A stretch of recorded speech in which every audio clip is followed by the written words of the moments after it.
إن الحمد لله نحمده ونستعينه ونستغفره ونستهديه ونستنصره ونعوذ بالله من شرور أنفسنا ومن سيئات أعمالنا من يهده الله فلا مضل له ومن يضلله فلا هادي له وأشهد أن لا إله إلا الله وحده لا شريك له وأشهد أن محمدًا عبده ورسوله أما بعد فإن أحسن الحديث كتاب الله وخير الهدي هدي محمد وشر الأمور محدثاتها وكل محدثة بدعة وكل بدعة ضلالة وكل ضلالة في النار اللهم صل على محمد وعلى آل محمد كما صليت على إبراهيم وعلى آل إبراهيم إنك حميد مجيد اللهم بارك على محمد وعلى آل محمد كما باركت على إبراهيم وعلى آل إبراهيم إنك حميد مجيد أعوذ بالله من الشيطان الرجيم بسم الله الرحمن الرحيم إنك لا تهدي من أحببت ولكن الله يهدي من يشاء وهو أعلم بالمهتدين وقالوا إن نتبع الهدى معك نتخطف من أرضنا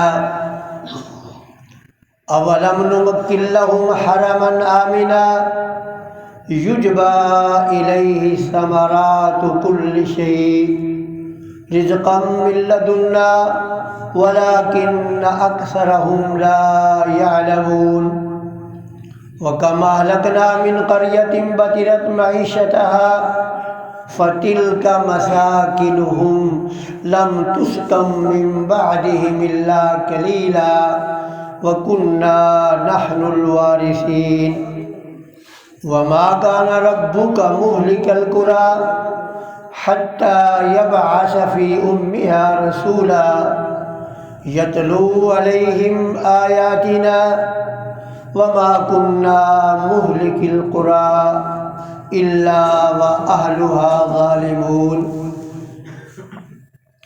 إنك لا تهدي من أحببت اے رحمت عالم صلی اللہ علیہ وسلم بلا شبہ آپ جس کو پسند فرمائے اسے آپ ہدایت کی دولت سے مالا مال نہیں کر سکتے وَلَكِنَّ اللَّهَ يَهْدِي مَن يَشَاءُ لیکن اللہ جسے چاہے اسے ہدایت کی دولت سے مالا مال کرتے ہیں وَهُوَ أَعْلَمُ بِالْمُهْتَدِينَ اور وہ خوب جانتا ہے کہ ہدایت پانے کے لائق کون ہے۔ قرآن مجید جو ہے یہ کتاب ہدا ہے۔ اگر مسلمان اسے سمجھ کر پڑھ لے تو مسلمان کا کبھی عقیدہ خراب نہیں ہو سکتا، لیکن ہماری صدیوں سے، یعنی بر صغیر کی میں بات کر رہا ہوں، بر صغیر کے لوگوں کی صدیوں سے بدقسمتی ہے کہ قرآن کے ساتھ ان کا تعلق نہیں ہے۔ ناظرہ پڑھ لینے پر ہی کفایت کرتے ہیں۔ ظاہر ہے کہ ناظرہ پڑھنے کا ثواب تو ہے، میں اس کا انکار نہیں کرتا، لیکن ناظرہ پڑھنے سے عقیدے کی اصلاح تو نہیں ہوتی نا، پتہ ہی نہیں چلتا قرآن کہتا کیا ہے۔ اب آپ دیکھیں گے کہ اللہ تعالیٰ نے نبی کریم صلی اللہ علیہ وسلم کو، نہ صرف نبی صلی اللہ علیہ وسلم کو بلکہ جتنے بھی انبیاء آئے، تمام انبیاء کو اللہ تعالیٰ نے صراط مستقیم دکھانے کے لیے، لوگوں کو ہدایت کا راستہ دکھانے کے لیے بھیجا، ایسا ہی ہے نا۔ لیکن اس میں بھی اللہ تعالیٰ نے انبیاء کو مختار نہیں بنایا، وما علیک الا البلاغ، نبی کی ذمہ داری صرف اتنی تھی کہ وہ لوگوں تک اللہ کا پیغام پہنچا دے، بس۔ ہدایت دینا یا نہ دینا یہ کسی بھی نبی کے اختیار میں نہ تھا۔ اب آپ غور کریں کہ جس کام کے لیے اللہ تعالیٰ نے انبیاء کو بھیجا، یعنی صراط مستقیم دکھانے کے لیے بھیجا تمام انبیاء کو، یعنی جس کام کے لیے اللہ تعالیٰ نے انبیاء کو بھیجا، اس کام میں بھی اللہ تعالیٰ نے انبیاء کو مختار نہیں بنایا۔ یہ قرآن کہہ رہا ہے، میں تو نہیں کہہ رہا، قرآن کہہ رہا ہے کہ اِنَّكَ لَا تَهْدِي مَنْ أَحْبَبْتَ، اے پیارے حبیب صلی اللہ علیہ وسلم، آپ جسے پسند فرمائیں اسے آپ ہدایت نہیں دے سکتے۔ تو اس کا مطلب یہ ہوا کہ جس کام کے لیے اللہ تعالیٰ نے انبیاء کو بھیجا، اس کام میں بھی اللہ تعالیٰ نے انبیاء کو مختار نہیں بنایا۔ تو جس کام کے لیے بھیجا ہی نہیں، جس کام کے لیے بھیجا ہی نہیں، بھلا اس میں مختار کیسے؟ پھر انبیاء سے اربوں گنا کم درجہ ہے اولیاء کا، انبیاء سے اربوں گنا کم درجہ ہے اولیاء کا۔ تو جب انبیاء مختار نہیں تو پھر اولیاء کیسے مختار ہو سکتے ہیں؟ کیسے ممکن ہے کہ اللہ کا نبی تو داتا نہ ہو، گنج بخش نہ ہو، اللہ کے نبی کے گھر میں تو مہینہ مہینہ آگ نہ جلتی ہو، اور اللہ کے نبی کا ماننے والا جو ہے وہ خزانے بانٹتا پھرے؟ بھلا یہ ممکن ہے؟ اصل بات یہ ہے کہ لوگ بر صغیر کے جو لوگ ہیں نا، وہ قرآن کو سمجھ کر نہیں پڑھتے۔ فرمایا اے میرے حبیب، آپ خواہ مخواہ غمگین نہ ہو۔ ظاہر ہے کہ نبی اکرم صلی اللہ علیہ وسلم چونکہ انبیاء کی مثال نہ کاشتکار کی ہے، قرآن نے کزرعٍ اخرج شطأہ، قرآن میں مثال دی ہے کہ انبیاء کی مثال ایسے جیسے کاشتکار۔ اب ظاہر ہے کہ کاشتکار کی یہ دلی خواہش اور تمنا ہوتی ہے کہ جو بیج ڈالے وہ بیج سارے کا سارا اگائے، یہی خواہش ہوتی ہے نا کاشتکار کی، تاکہ فصل جو ہے وہ اچھی طرح پکے اور اس کا پھل اس کی محنت کا اسے اچھا ملے۔ تو اسی طرح ہر نبی کی یہ خواہش تھی کہ اس کی جو اس کی بات سنے وہ مسلمان ہو جائے، یہ ہر نبی کی خواہش تھی۔ لیکن رب ذوالجلال نے یہ خواہش کسی بھی نبی کی پوری نہیں کی۔ تو نبی صلی اللہ علیہ وسلم غمگین رہتے تھے کہ میں صبح و شام ان کو دین کی دعوت دیتا ہوں، یہ سمجھتے کیوں نہیں؟ تو رب ذوالجلال نے پیغمبر صلی اللہ علیہ وسلم کو یہ تسلی دی، فرمایا میرے حبیب، ہدایت دینا آپ کا کام نہیں، ولیکن اللہ یہدی من یشاء، اللہ جسے چاہتا ہے ہدایت دیتا ہے۔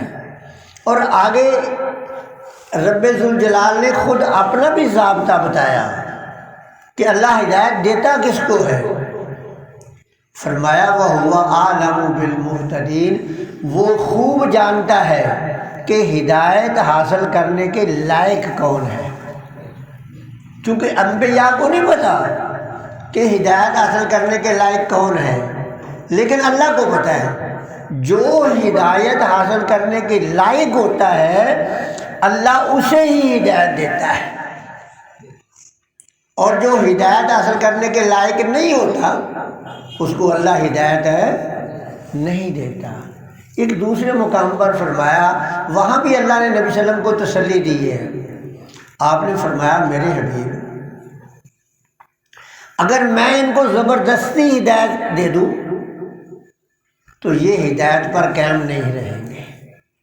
ہدایت کن کو دیتا ہے؟ جو ہدایت کے طلبگار ہیں۔ آگے فرمایا وَقَالُوا إِن نَّتَّبِعِ الْهُدَىٰ مَعَكَ نُتَخَطَّفْ مِنْ أَرْضِنَا، یہ قریش کے ایک اعتراض کا جواب ہے۔ قریش جو تھے انہوں نے پورے عرب پر اپنی سرداری قائم رکھنے کے لیے عرب کے اندر میں مختلف قبائل بستے تھے، ہر قبیلہ الگ الگ بت کی عبادت کرتا تھا، ہر قبیلے کا خدا الگ تھا۔ ہمارے ہاں بھی اللہ رحم فرمائے ایسے ہی ہے۔ پنجاب والوں کا بڑا اور ہے، سندھ والوں کا اور ہے، کشمیر والوں کا اور ہے، سرحد والوں کا اور ہے۔ تو وہاں بھی ہر قبیلے کا اپنا اپنا بت تھا۔ تو قریش نے اپنی سرداری قائم کرنے کے لیے ہر قبیلے کے بت کا مجسمہ جو تھا نا وہ بیت اللہ میں رکھا ہوا تھا۔ ہر قبیلے کے بت کا مجسمہ بیت اللہ کے اندر رکھا ہوا تھا، اور قریش یہ سمجھتے تھے کہ ہماری جو سرزمین عرب پر سرداری قائم ہے یا ہماری عزت ہے یہ بت پرستی کی وجہ سے ہے، چونکہ انہوں نے ان کو راضی کرنے کے لیے ان کے خدا بیت اللہ کے اندر رکھے ہوئے تھے۔ جب نبی کریم صلی اللہ علیہ وسلم نے ان کو دین کی دعوت دی تو انہوں نے ایک اعتراض کیا نبی صلی اللہ علیہ وسلم پر۔ وہ کہنے لگے کہ آپ ان خداؤں کی نفی کرتے ہیں اور ہماری سرداری ان خداؤں کی وجہ سے ہے۔ وَقَالُوا إِن نَّتَّبِعِ الْهُدَىٰ مَعَكَ، کہنے لگے جو ہدایت آپ ہمیں دیتے ہیں اگر وہ ہدایت ہم قبول کر لیں تو سارا عرب جو ہے نا وہ ہمارے خلاف ہو جائے گا۔ ظاہر ہے کہ آپ کی ہدایت قبول کرنے کا مقصد یہ ہے کہ بیت اللہ میں جو ہر قبیلے کا خدا پڑا ہوا ہے اس خدا کو ہم باہر نکال کر پھینک دیں تو سارا عرب ہمارے خلاف ہو جائے گا۔ نتخطف من ارضنا، ہمیں مکے کی سرزمین سے دبوچ لیا جائے گا، ہمیں یہاں سے جلا وطن کر لیا جائے گا، ہمیں اغوا کر لیا جائے گا، ہمیں اٹھا لیا جائے گا۔ رب ذوالجلال نے ان کو جواب دیا اولم نمکن لہم حرما آمنا، جواب ان کو دیا کہ دیکھو اصل بات یہ ہے کہ اے قریش، اے مکے کے رہنے والوں، تم اپنا ماضی بھول گئے ہو، تم اپنی تاریخ بھول گئے ہو۔ تمہیں پتہ ہے کہ تمہاری تاریخ کیا ہے؟ جس سرزمین پہ تم رہ رہے ہو نا، یہ سرزمین ایک وقت ایسا تھا کہ انسانی زندگی کے رہنے کے قابل نہ تھا، انسانی زندگی کے رہنے کے قابل نہ تھا۔ جس علاقے میں تم رہتے ہو یہ علاقہ انسان کی زندگی گزارنے کے لیے نہیں تھا، بے آب و گیا تھا، نہ یہاں پانی تھا نہ یہاں سبزہ تھا۔ یہ رب ذوالجلال نے اپنے پیارے نبی حضرت ابراہیم علیہ السلام کو بھیجا، تمہاری ماں، چونکہ یہ قریش جو تھے یہ حضرت ابراہیم علیہ السلام کی اولاد میں سے ہے، حضرت اسماعیل علیہ السلام کی اولاد میں سے ہے، کہا کہ تمہاری ماں اور تمہارا باپ یہاں آ کر آباد ہوئے، یعنی ان کا بیٹا حضرت اسماعیل، اور تمہارے جد امجد حضرت ابراہیم علیہ السلام نے اس سرزمین کے لیے بہت ساری دعائیں کی۔ ان دعاؤں میں یہاں 2 دعاؤں کا ذکر ہے جو ابراہیم علیہ السلام نے بیت اللہ کو بنانے کے لیے دعائیں کی نا، کئی ایک دعائیں کی، اللہ نے ساری کی ساری قبول فرمائی۔ ان میں سے 2 دعاؤں کا ذکر ہے۔ ایک تو ابراہیم علیہ السلام نے یہ دعا فرمائی تھی کہ یا اللہ جو اس سرزمین میں رہیں ان کو امن عطا کر، جو اس سرزمین میں رہیں ان کو امن عطا کر، اور دوسری یہ دعا فرمائی کہ یا اللہ جو اس سرزمین میں رہیں ان کو پھلوں کا رزق عطا کر۔ میں نے عرض کیا دعائیں تو اور بھی کی، یہ اس جگہ پہ ان کو 2 نعمتوں کا تذکرہ کیا۔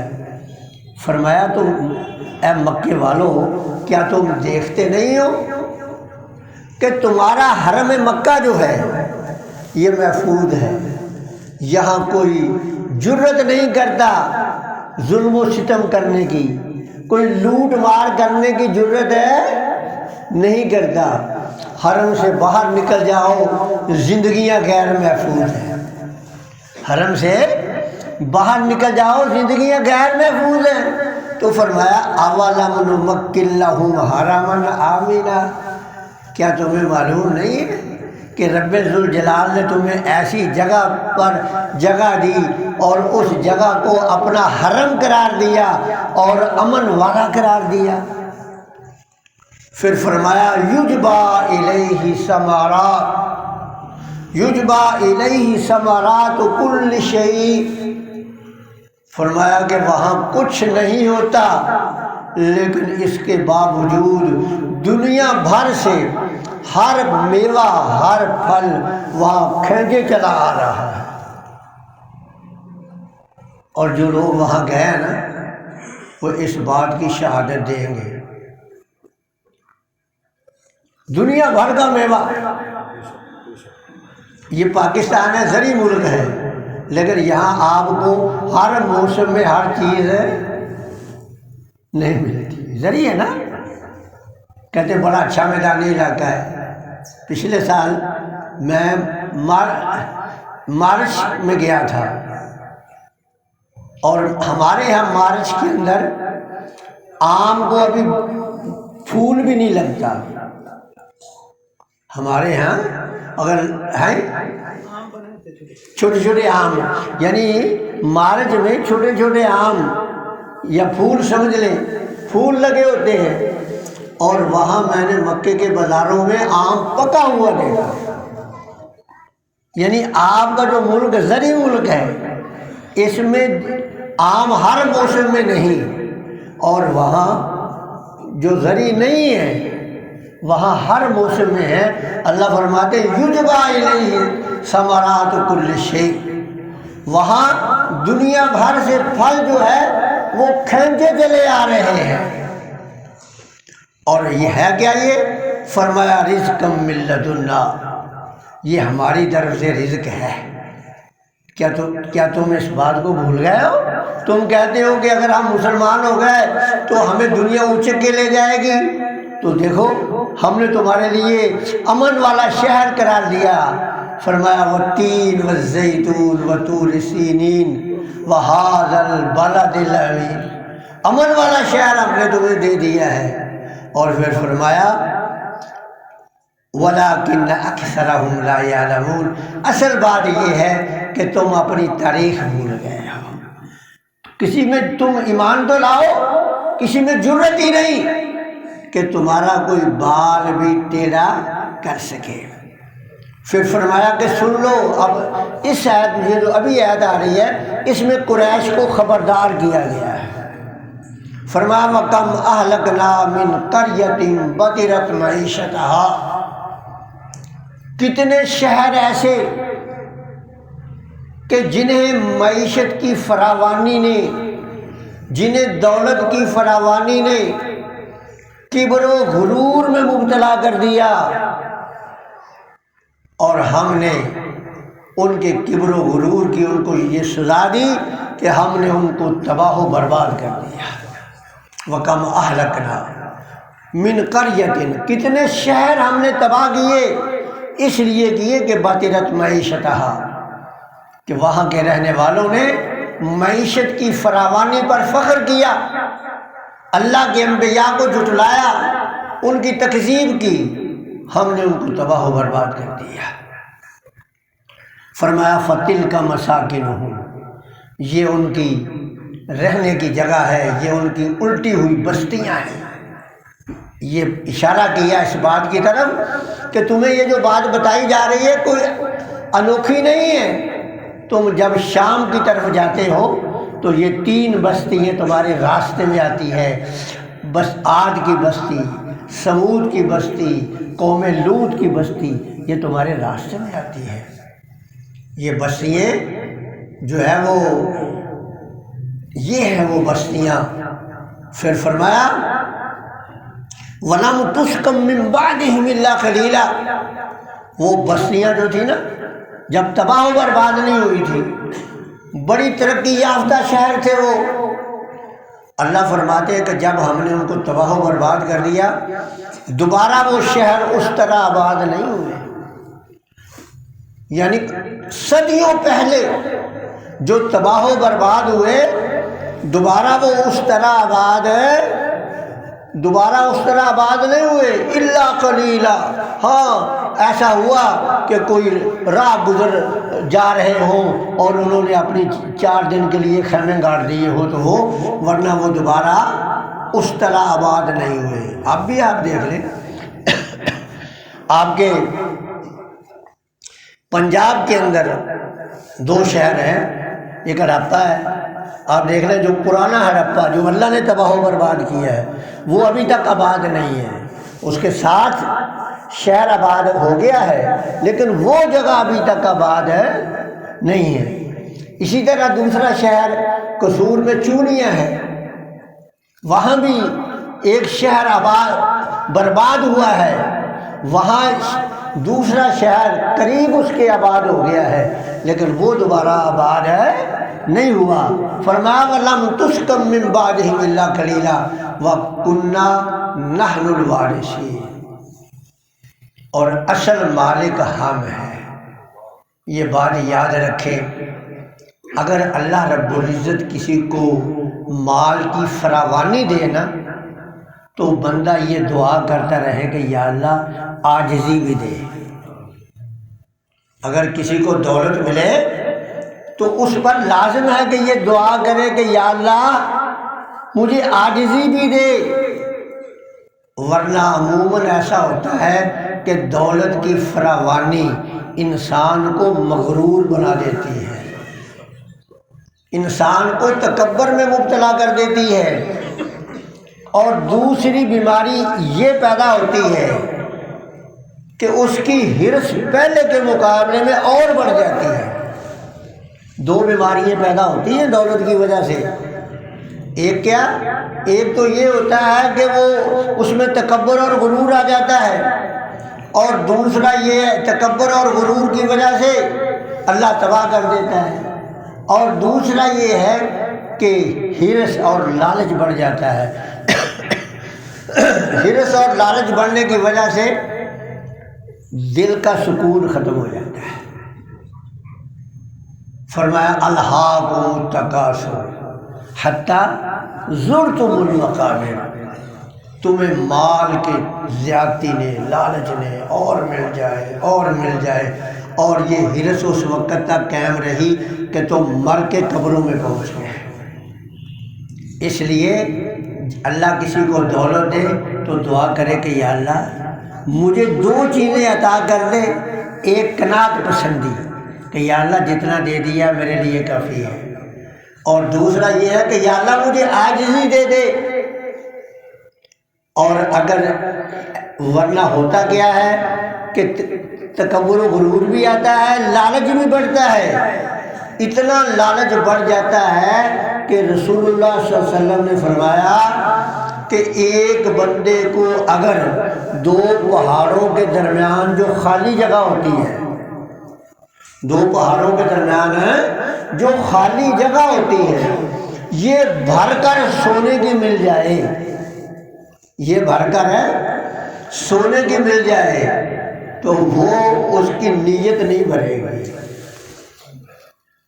مال کی فراوانی بندے کو لالچی بنا دیتی ہے۔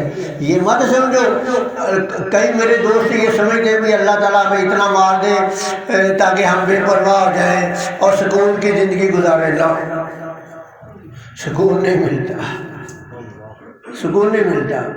فرمایا کہ اگر کسی کو دو پہاڑوں کے درمیان جو وادی ہے یہ سونے کی بھر کر مل جائے نا ایک، تو وہ یہ تمنا کرے گا کہ ایک اور مل جائے، وہ دوسری کے لیے تگ و دو، دوسری کے لیے تگ و دو کرے گا۔